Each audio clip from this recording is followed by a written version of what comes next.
It's so good to see so many of you here today. This is a very auspicious event because it is dedicated and honouring Gustav Metzger, the great artist, and also so many things that Metzger felt was near and dear to his heart. So just to give you some background in case you don't know the artist, he was born in 1926 in Nuremberg, and when he was 12 years old went to England with the Kindertransport, and he never saw most of his family again because they perished in the Holocaust. Then in 1945 he started art school in Cambridge, and as you can imagine, Cambridge 1945 was a hotbed of conversations between scientists and creatives as the atomic era was beginning, as the atomic bomb is released into the world. And so what Gustav does for the rest of his life is think about how to bring art and science and all the issues that he really cares about, humanity and the environment, together in his practice. So basically the reason why we're doing the talk this week is, or this Saturday, is because this is the beginning of Climate Week in New York, which is fantastic. And at Hauser Wirth, it's because of people like Gustav Metzger that we have an environmental sustainability initiative that's going. So Cleona Murphy, somewhere in the audience, is the person that heads that up. And so we're doing a number of talks, next one on Tuesday with Art 2030 around Climate Week. And actually it's one of our partners, the Emerson Collective, who is doing the Climate Science Fair on the High Line. I don't know if many of you know about that, but it starts today, it goes on until 7 tonight, and it's the next 3 days. So go check that out. Also, the very first exhibition of Gustav Metzger opened last week at Hauser Wirth on the West Coast in LA at the Downtown Gallery. That's on until January 12th. So if you find yourself in California without emissions, don't fly there. Then go and check out that show. It's fantastic to present a lot of his work in collaboration with the Getty Pacific Standard Time Festival, which this year is all about art and science, or the theme is Art and Science Collide. So to introduce Metzger to the West Coast, I mean, he's only had one show in the US before then, or a major show, and that was at the New Museum with Massimiliano Gioni in 2011. So probably the most important reason why we're here today is the book, Gustav Metzger Interviews with Hans Ulrich Obrist. This is the latest publication that Hauser Wirth Publishers have launched. And I wonder, because this book, basically, it took a village to put this together. Can people put their hands up in the audience if they had any involvement in making this book happen? There's one at the front here. No, so lots of people who were involved in the book, apart from the great Karen Marta, who is the editor of the book. But there's Garrett Gott, who is an incredible designer who's done the book. And then with Hauser Wirth, there's Alex Grimmiger and Michaela and Tlofa. And then there are a number of people who have worked really hard to put it together. Now, what's interesting about this book is that it's 20 years of conversations that Hans Ulrich has had with Gustav Metzger. But when you're looking at it, it's basically 8, or when you're reading it, it's 8 chapters, and they're all themed. So somehow, Karen and Hans Ulrich worked out a way of turning a number of conversations, many, into something where you basically get to read about the ideas that Metzger had. And that's what's brilliant about it. And one of the things that you get the feeling of going through because of the conversations that Hans Ulrich leads, and also just something that Hans Ulrich I think has talked about a lot, is that Metzger was very involved with other artists. He loved collaborating. And since he, over the generations, the 60 years of his career, he was also inspiring other artists, and different types of work were inspiring artists over time.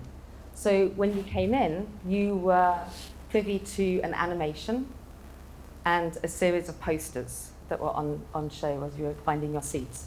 That animation is by an artist called Justin Richberg, and that was commissioned by Ursula magazine And basically it's Justin's response to Gustav Metzger's manifesto called Damaged Nature that was focusing completely on his perspective back in 1992 on what we needed to do to save nature that we now call the environment.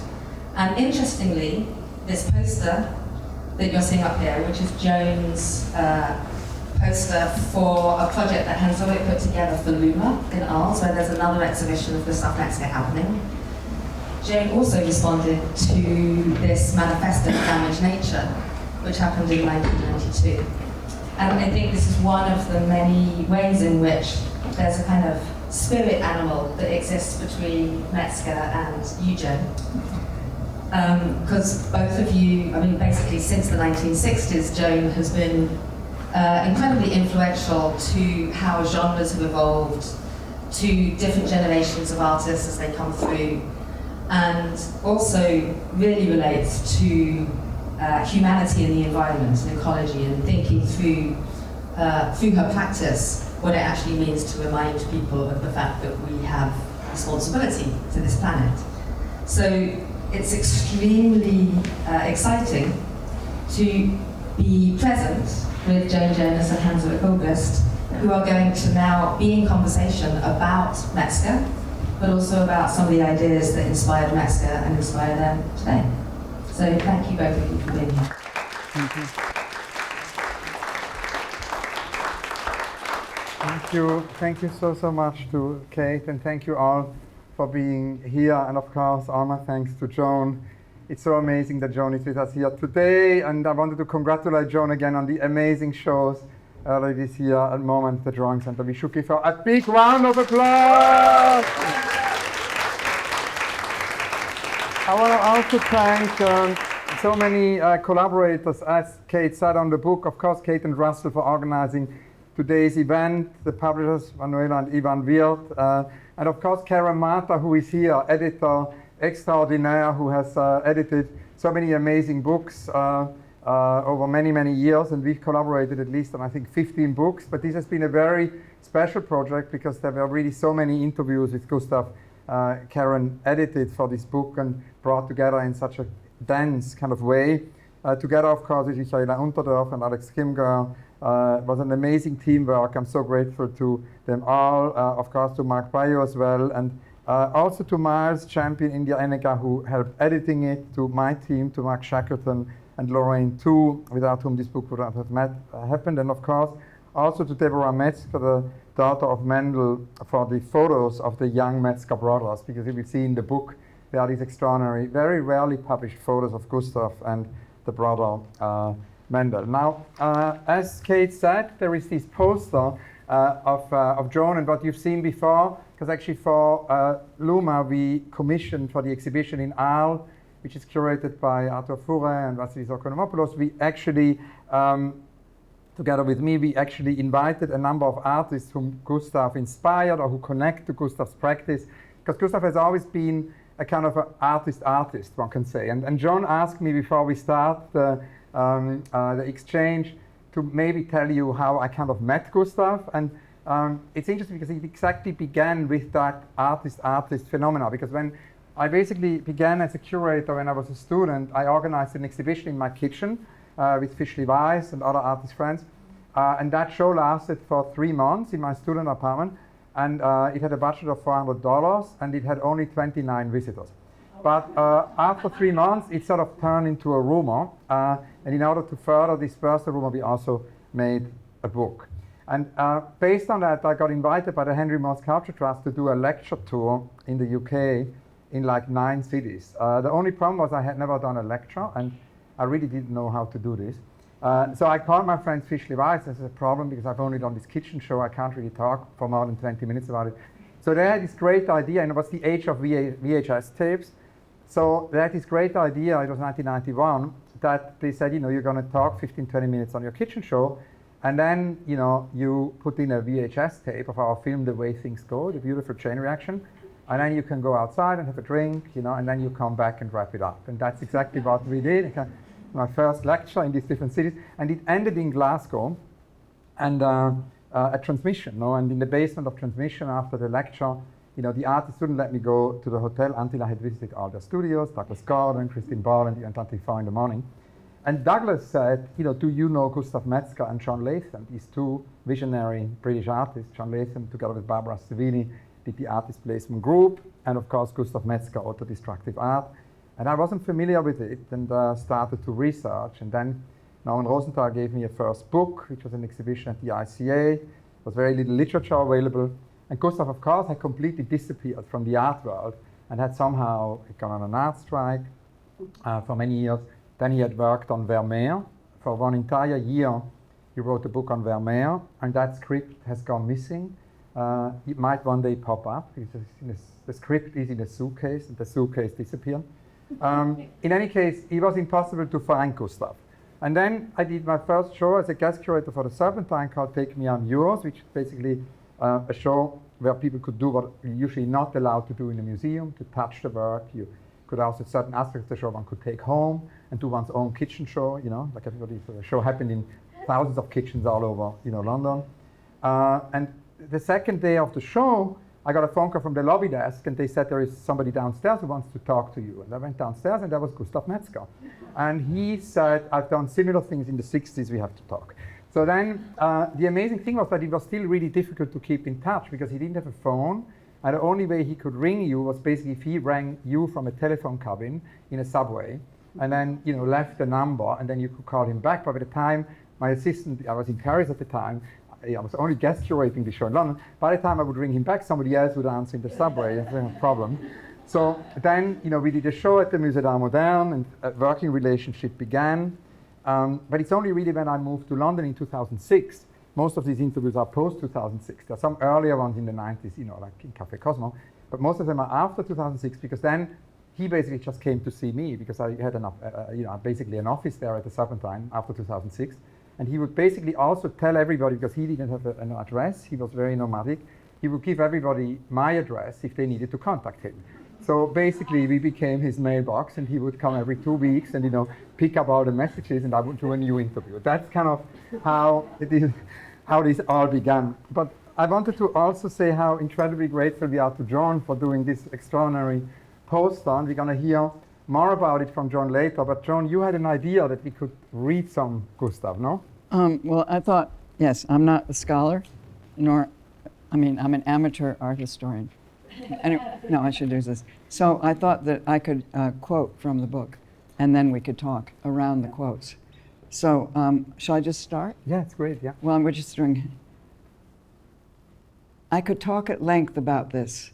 These monuments were very much an attempt to convey the horror and the potential of our world, the potential and the excitement of our world. And since I wrote that first manifesto, remarkably, this idea has survived. People are still interested in the subject. Auto-destructive art is primarily a form of public art for industrial societies, which perhaps relates to glissant. Yes, it's material that's undergoing a process of transformation in time. And I could just, I say in my manifesto, an auto-destructive piece can even be entirely machine-produced and factory-assembled. But the essential constraint that I'd like to focus on is that auto-destructive paintings, sculptures, and constructions have a limited lifetime. This might vary from a few moments to 20 years, but it has to be limited. When the disintegrative process is complete, the work is to be removed from the site and scrapped. That is very important. So that's actually very much the big realized and unrealized project of Gustav, which, as you say, is auto-destructive art. That's what he's most well known for, or self-destructive art. It was the initial name of the manifesto. And there are 5 manifestos for that, which he wrote. And for him, it's public art for industrial societies that integrates concept, material, and also method, potentially involving the collaboration with scientists and engineers. And it's kind of interesting because it's more or less also what happened, in the US with Billy Kluber, with the experiments in art and technology.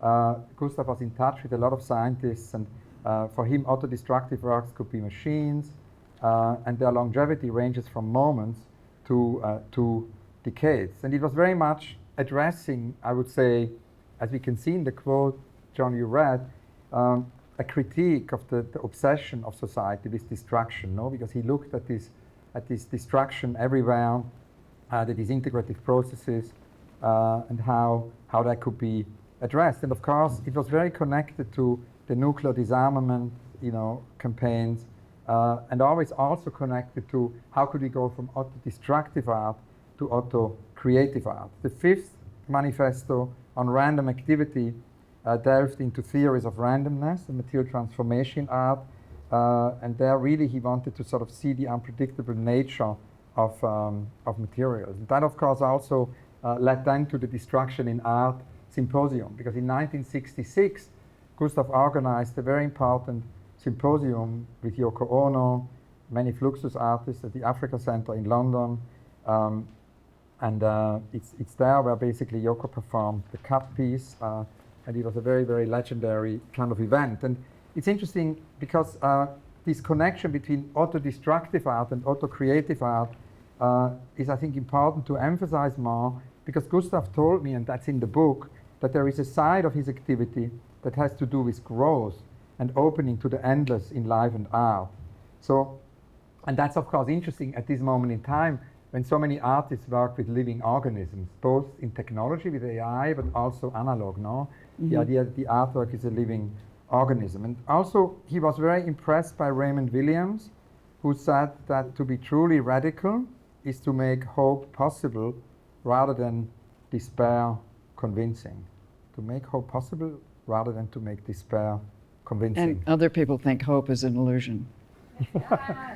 Yeah, that's a really good point. But of course, when I ask him what it's all got in common, these auto-destructive moments and auto-creative moments, he said that he wanted to emphasize time and process. And that brings us to you, Joan, because you, in our previous interviews, told me that also in the 60s, process was so important for you. And in 69, you saw a show actually at the Whitney. Can you talk a little bit about that? Yeah, well, it was, I don't know, it was, who was the curator?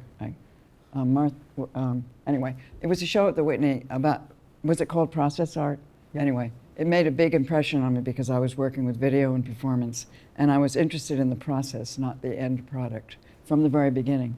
And that's what process art, there are many people that you know in the show, so it was a very important show. You can look it up. It was at the Whitney then, and had a big effect on me. I was trying to find the quote about time that he says. That was, I think, number 5. But, he also said that auto-destructive art, he mentions machines, but he also says it should be some of it handmade. He seemed to go, he believed that it was industrial and whatever, mechanical, but also there had to be a hand in it, right?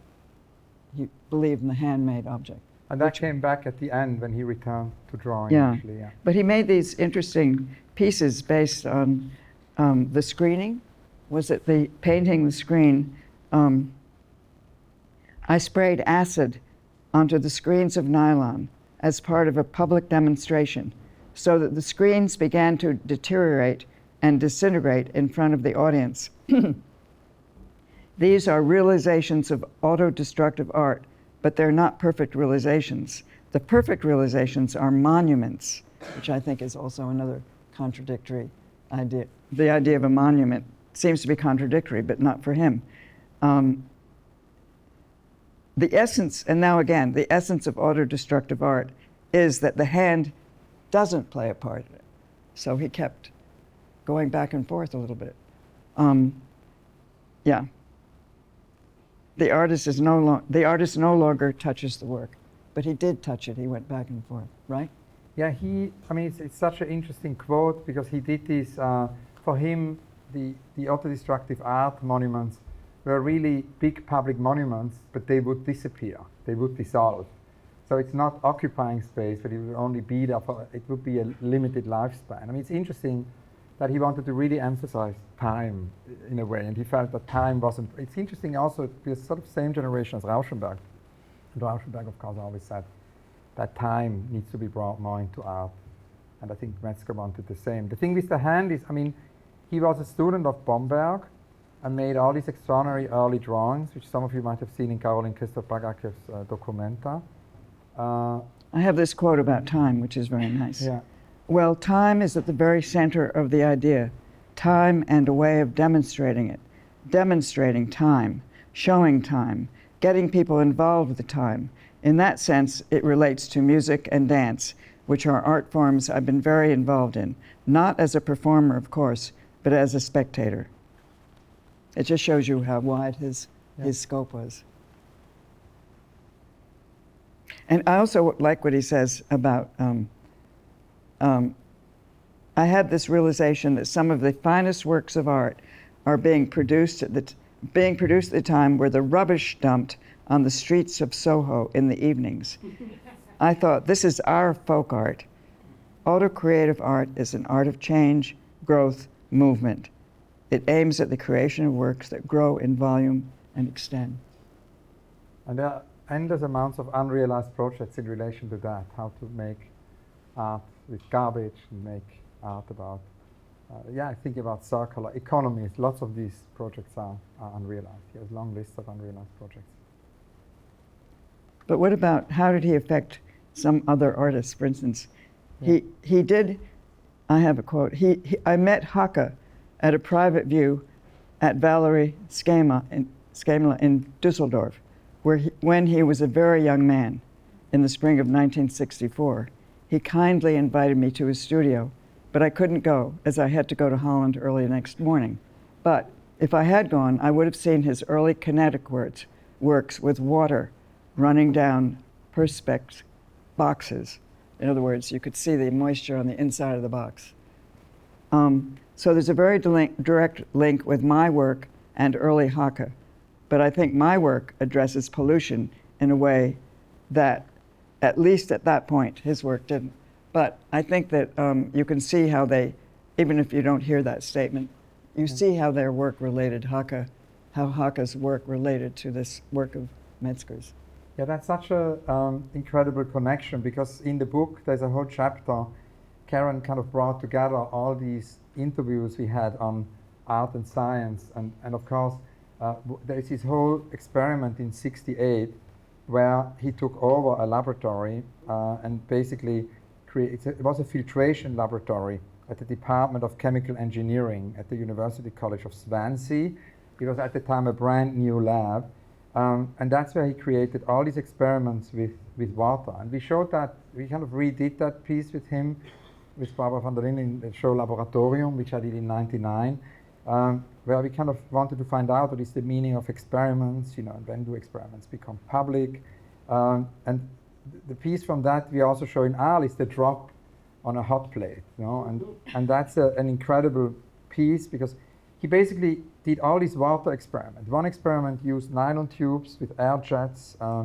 Then he also created rainbows. Water 2 was a plastic tube which is propelled by air and moves unpredictably. And Kate shows that in Los Angeles, like a drawing, no? The water, tube draws in the air. It's incredibly beautiful. And the water experiment 3 are water tubings on top of which one or more water valves would be opened, and water would then somehow gush out onto the floor and the laboratory's sink. And then water 4 would be a stroboscope, where there would be water falling from overhead valves, and that's like jewels dropping slowly and creating a kind of a generated, chaotic noise. So he really created magic in that lab. And the drop on the hot plate, which we reconstituted now in Arles at Luma, is basically a thin copper pipe into a large kind of water-carrying tube, and then the water drops fall on a plate, on a hot plate, and then bubbles form in the center, and it's almost like a choreography, because the water bubbles kind of start, they sort of start to dance, and of course the sort of whole idea that he would work in a science lab connects also to the liquid crystals, which are also very present in his work, and which are an incredible invention, where he basically made, he looked at a lot of science magazines, and it's interesting how many artists actually always got inspired by science magazines, and he was basically looking at Scientific American, And in August 64, there was this liquid crystal article. And so he really, for a year, made a super intense research into liquid crystal with the physicist Arnold Feinstein, and wanted to create these kind of crystals in glass slides with a Kodak projector, and then project them, and also with music. He worked with Pete Townsend, and the idea was really kind of a Gesamtkunstwerk. He wanted to create a kind of a Gesamtkunstwerk with this liquid crystal. So that was another kind of lab, one can say, yeah. Well, I was thinking about other artists that he influenced, like Marina Abramovich. Loved his work, and this is what he says about marinas. Of course, I would like the public to feel a sensation of pain, agony, and possibly disgust at what has been done to these trees. I suggest that this is what we do to trees anyhow, because billions of trees are in fact attacked by chainsaws and all kinds of implements, day in and day out. So this work is a subversion that's also a wake-up call, as you said earlier, a wake-up call to help us realize we are finite, that this world we built cannot last, can't go on forever, because until very recently, culture was an attempt to escape from this realization that we're finite. Culture was the idea that we would have monuments forever, and in turn, that our human world would exist forever. The finest works of art being produced at that time were, I already read that, sorry. Anyway, that's what he says about Marina's work. And I just wanted to read Valley Export. Yeah, so just as another, to see what's going on at the same time, how artists are thinking about it. For instance, Valley Export. Yes, I'm doing painful performances where I really hurt myself. So why am I doing this? If I hurt myself and cause pain in order to liberate myself from the fear of pain, that means pain is okay. Marina saw that. In order to make us aware of what we're doing on this planet, your work needed to actually cause physical harm and destruction to the natural world. And then Marina, Yoko Ono is another person that you could talk about her. But we all know her very famous cut piece, Yoko Ono's cut piece, where she sat on a platform with an audience fully dressed, and she had a pair of scissors or knife, and she allowed the audience to come and cut her clothes off her body, with no interference. And so she trusted, she had to give the audience the trust to use that. And that's, and also, I'm sure he knew about that. And she staged as part of our Destruction by Art Symposium. She invites participants to cut into her dress, and she has to accept it, just as Abramovich accepts being knocked about by the public. She offers people the opportunity of hurting her, so they know there's a risk. I don't challenge people to get hurt physically, but there's a risk. Challenge and risk are integral to the work, and risks are what life is all about. Some of them we are aware of, some of them we evade. I think my art is about the offering of complex experiences to an audience. Yeah, it's so great to hear these different quotes, because actually Yoko also endorsed the book saying Gustav was an incredible artist, his energy changed the world. And it was interesting because whenever Yoko came to London, she asked me to organize a meeting with her and Gustav. And so we had many of these conversations, and she was really a great admirer of Gustav, and also a great supporter of Gustav, and helped him a lot. And Marina, of course, and Gustav collaborated with Alex Poots and Maria Basho and me in Manchester, at the Manchester International Festival, where we did the flailing trees with Gustav, his only permanent public artwork, which is these suffering trees. And Marina did a show there at the museum, and we did a talk where basically I remember Marina used to do this piece. You remember it, where was it her hand she put out? Yeah. And she took a knife without looking and drove the knife in between the fingers. She never hurt herself, I don't think, doing that. But just an example of, this was in the air. Very much so. And Marina also wrote for the book that good art has to have many layers of meaning. And she said, this is why Gustav is so relevant today. And for when I did a speech at the memorial for Gustav, Marina sent the following quote: "This planet created Gustav. Gustav was a human being with rare qualities, His mission was to teach us to see things differently. When we blow a candle, Buddhists wonder where the flame will go. Now Gustav will know the answer. And I wanted to ask you, Joan, because you've had a small book of Gustav for a long time, which Chrissy Alves gave you. And I remembered that you once told me about that book and that you had it in the studio. And so I wanted to ask you about your connection to that book and to Gustav, and then also about the poster you created for I just think in general, the reason I'm reading quotes is because I'm not quite sure what to say. I remember I actually bought that book, and Chrissy told me that he was such an important artist. I didn't know at the time about his work, and I wish I had known him. But I just felt that there were many parallel ideas going on in the art world at the time. And he was there, like he was underground, or he was, off there. Without, we couldn't see him. He was in the woods or someplace. And so it wasn't like he was having huge shows and everybody was going to them. He was an obscure but very important artist. And and I used the book to make the poster. And I think it appealed to me greatly because it relates to my ideas about environment and extinction and so on. And that's really the main chapter we wanted to address today. Also, as Kate said, in the context of this week in New York, and there's of course the project at the UN, where there are also all these posters which we curated with Patricia Dominguez and Jeppe Ugelwig, which started yesterday, by artists which are there presented on the occasion of the UN General Assembly and Future Summit.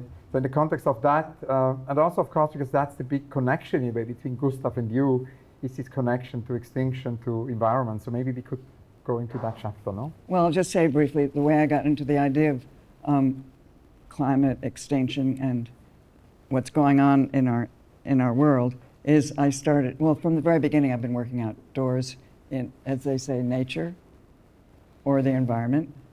These are words that are, it's hard to know which word to use, I have to say. So I started working outdoors, and so I've always been connected to the outdoors. But when I really started to be consciously referring to these issues was when I started working with the Icelandic author Halldór Laxness, who wrote a book called Under the Glacier. And so that was going to be the inspiration for my piece called Moving Off the Land. Anyway, but I immediately thought, because I believe the work has to always relate to the present situation. You don't make a historical work about glaciers, and glaciers were melting. And so the minute, that was like, I don't know how many years ago, but since then people have become much more aware. There's been a huge amount of education about life, not human life, but the life of animals, the life of the ocean, that we come from the fish, we come from the sea. People were not fully aware of that when I started that. People would come up to me after a performance and say, "Oh, I didn't know that we came from the sea." So I wish I'd known him. We could have had a great talk. Yeah, I found it here. You actually once said it in an interview that nature has always played an important part in my work. In recent years, the environmental situation has become more and more important to me and visible in my work due to the increasing threats to our livelihoods and that of numerous other species. I based the installation performance Reanimation in 2013 on the novel Under the Glacier, from '68 by Halldór Laxness. You said it's a fantastic dark tale set in the western part of rural Iceland.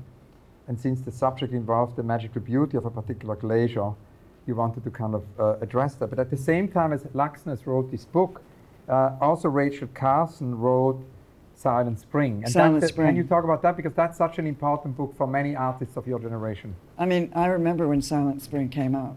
Who remembers when it was first published besides me? You're not old enough. I think it was published in the 60s probably. But I remember when in the 60s, later 60s. I remember when it came out. I was in high school, I think. And it had a huge impact on people. The fact that we were going to wake up and there's going to be no sounds, the silent spring. It's very upsetting.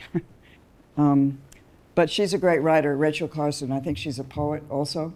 She's a really good writer about nature. She describes it in the most beautiful way. I recommend that you read that book again. And I just want to quote. So what I like about Metzger, he's not afraid to say things as they are. I think a lot of us don't want to face what's going on. and we don't want to say it in the way that he said it. So here, we are actively preparing to kill all life on Earth. Newspapers are aligned with this society. They help maintain it and must share the blame for the increasing ugliness of people and cities. The advertisements of the polluters and destroyers keep the presses rolling. Picasso said that art is a weapon to fight the enemy. I have something to say, and I am saying it, and that is politics. I think that's such an important from Metzger. Yeah, for him, language was really important, and he also created this newspaper piece when we did the retrospective at the Serpentine in 2009. He created this newspaper piece where visitors were invited to cut out all the articles which would mention extinction. And for him, it was very important that we talked about extinction and not climate change, because for him that was really the wake-up call. He wanted, language to provoke and trigger. And he told us at the time that as artists we need to take a stand against the ongoing erasure of species, even where there is little chance of the ultimate success. It's our privilege and duty to be at the forefront of the struggle. While humanity has moved through extreme crises in the past, time and speed is of the essence. And it was kind of fascinating, and I think because that's also interesting how actually artists in a way can change institutions, because we were, it was not only that Gustav came to the gallery regularly to pick up his mail, what was much more important than that is that he really told us each time that we needed to continue with a focus on the extinction crisis in our program. And I always remember the day after his retrospective opened, the next morning at 10 a.m. he was again in my office, and he said, we now need to discuss the next project, because this is not basically something we do as an exhibition. It's a long duration thing.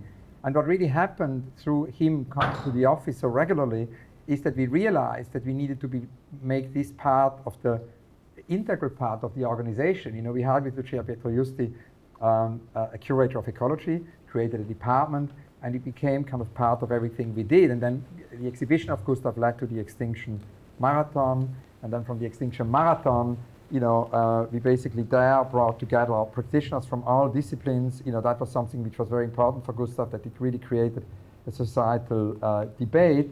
And then again, when the marathon happened, he was again in our office the next morning. I mean, that was amazing, because the marathon went on for like a whole day, and at 10 a.m. next morning he was in the office, and he said he had the next idea. And the next idea was to do a project called Remember Nature, which is basically an education project, a day of action to highlight the topic of extinction. He urged all art professionals and students from all disciplines to create new work to remember nature. And so that was a kind of a DIY situation, that he really invited many people all over the world. It's the widest possible appeal to participation from the world of art. The aim was to create a mass movement across the arts, the world of extinction, and basically bring ethics into aesthetics, as he told us at the time, and to remind people of the richness and complexity in nature, to protect nature as far as we can. And by doing so, he said, art will enter new territories that are inherently creative, and that are primarily for the good of the universe. So in a way, that became really a project which happened in hundreds of schools. It went kind of beyond the art world somehow. Well, I mean, it was totally political, and I think it's interesting. I mean, I think that more and more artists are working with these ideas now, as we all know, and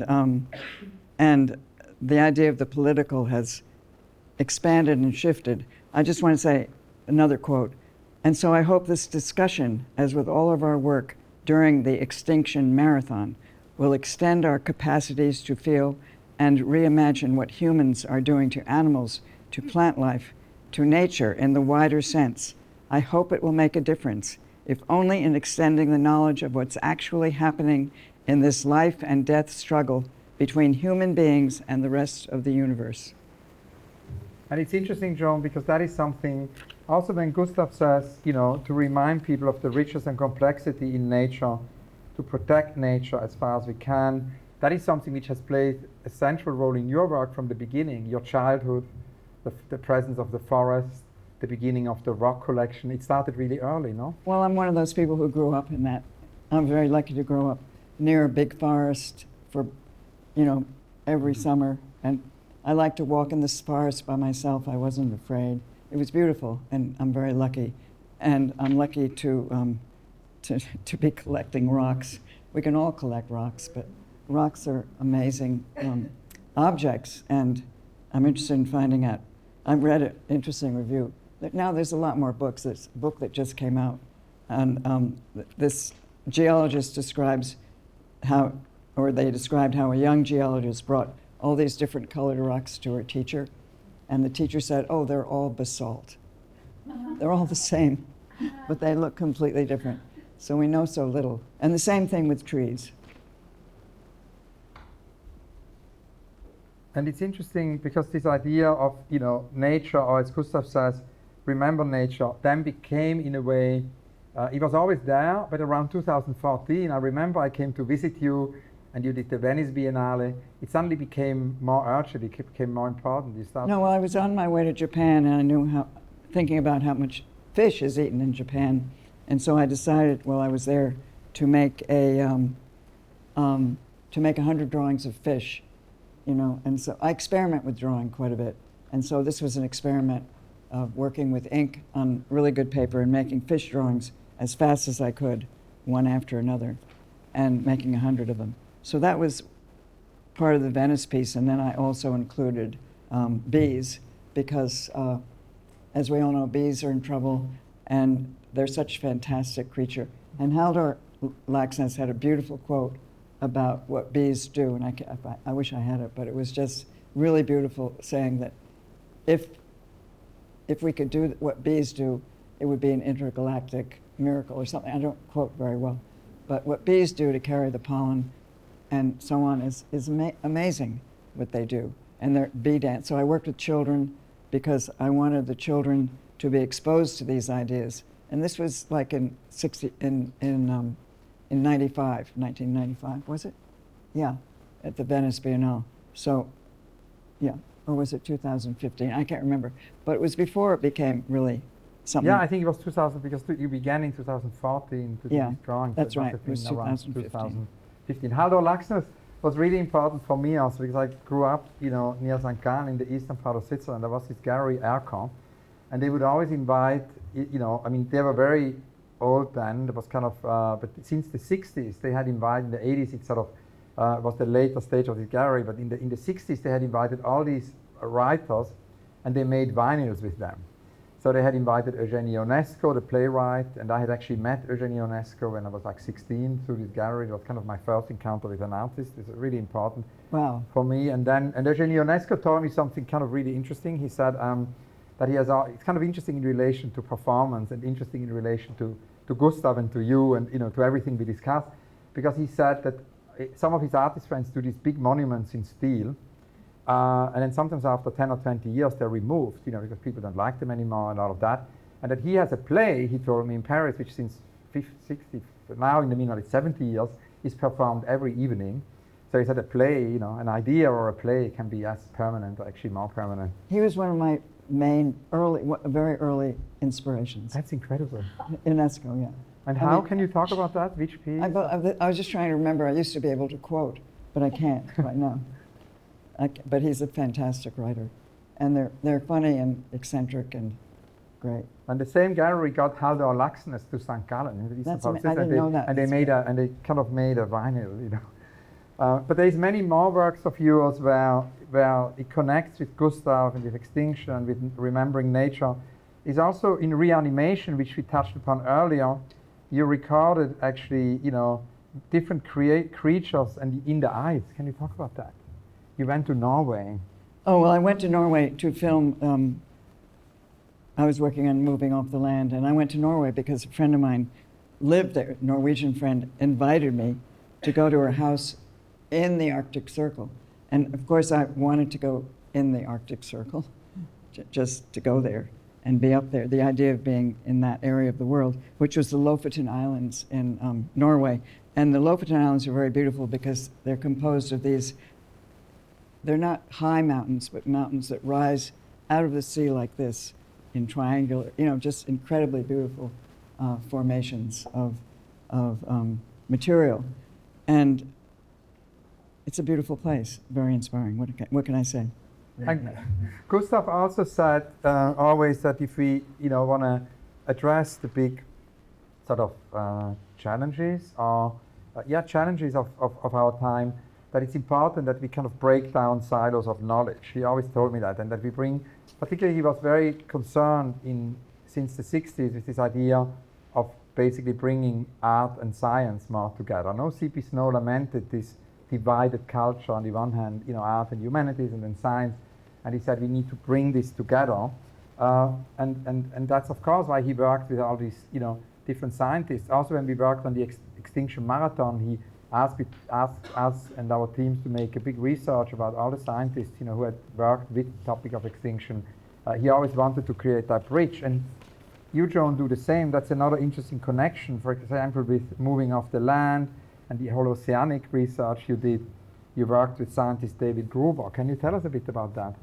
Well, I was working with an organization called TBA 21, which is an organization that supports research into the ocean, and they want to save the ocean. Of course, we know saving is another word, but to consider the ocean, we don't know anything. We know very little about the ocean, what's down there. We see a surface, and it's an incredible world. And so I made a piece. What was your question, sir? Yeah, about moving off the land, because you worked with David Gruber. Oh, no? David Gruber, yeah. So they also had convenings where they invited scientists and artists to have lunch together or whatever. And David Gruber is a marine biologist, and I read his what he did, and he works with the perception, how fish perceive. And he's not doing that now, but what he was working on, he had developed cameras and lenses so that you could see fish are luminous. They're amazing, and you can't see that with your naked eye. Turtles. So he was able to film and record these incredible creatures in the sea. And so we worked together, and I'll just say quickly, once he left his hard drive at my house, and that was the end of that. We really delved into that.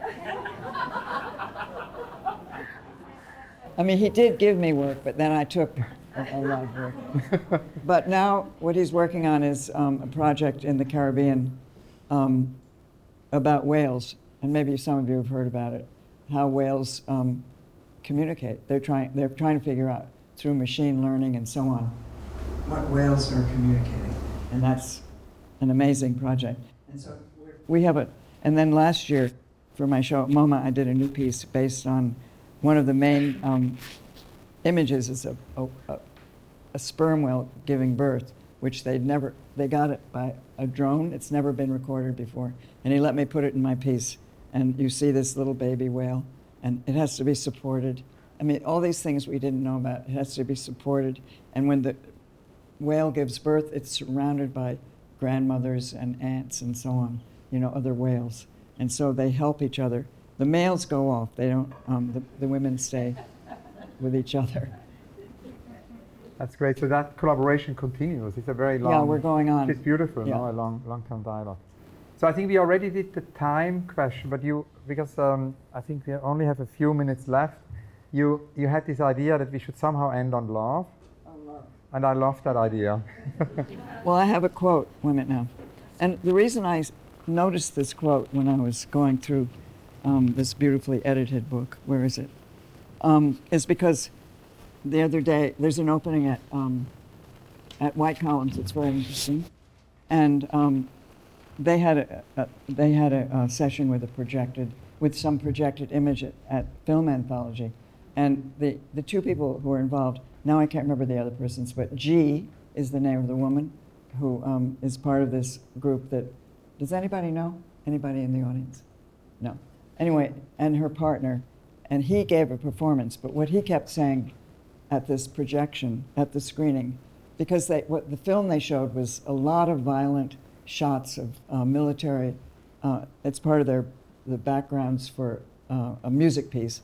So, soldiers marching, violent things happening. And what he kept saying is that we have to love each other.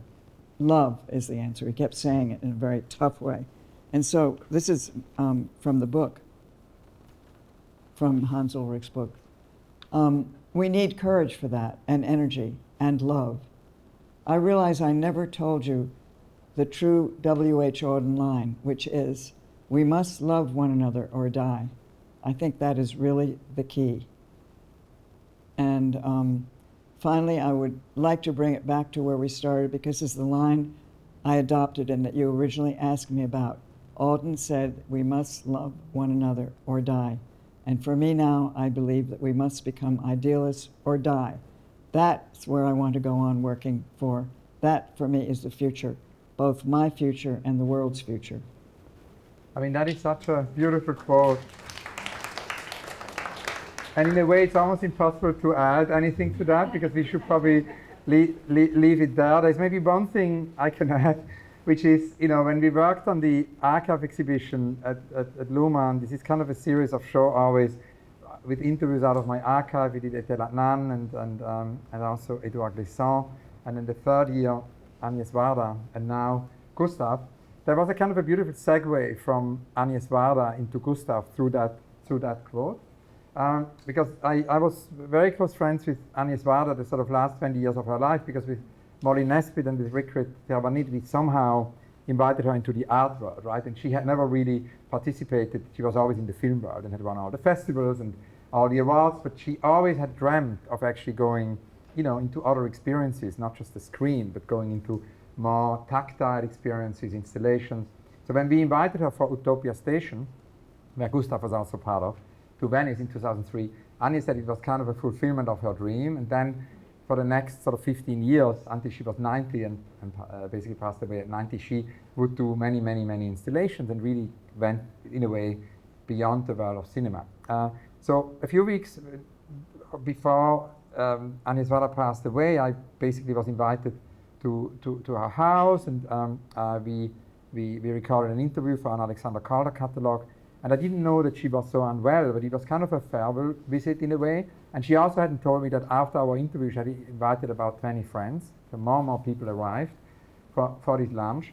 And what we also didn't know is that she had somehow arranged a performance, because basically, one by one, she asked all the couples to come to the kitchen. And she had installed a ladder. Agnes Varda had installed a ladder in her kitchen and a table. And she asked the couples to sit at the table and hold hands. And she then would climb the ladder and from above take a photograph of them holding hands, of all of us holding hands.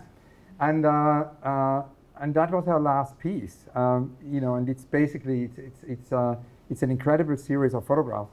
And she said, I was 90 years on this planet, and I've realized that the only thing which really matters is love. And in a way, we go from there, to this quote of Gustav. And the way actually this quote came about is that I have this Instagram project where I always ask, as you know, Joan, I always ask artists to handwrite a sentence, for this Instagram account.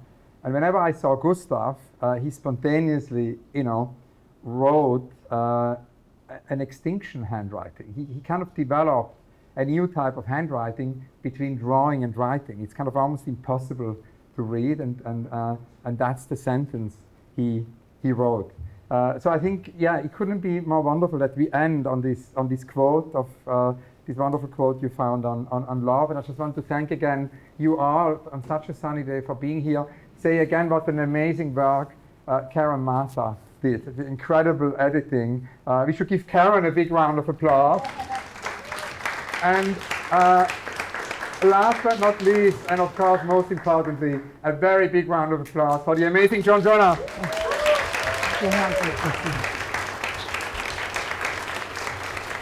I just want to say thank you for inviting me to do this, and I'm so glad, to know more about this incredible artist, so thank you. I'm so grateful to you for 30 years of amazing dialogue. Thank you, Joan. So for those of you who are interested in the book, Hans Ulrich will be doing his own very special handwriting and calligraphy for a limited period of time straight after this. And for those of you that don't have somewhere else to go to, Highline, Emerson Collective Science Fair is happening until 7 o'clock. So thank you.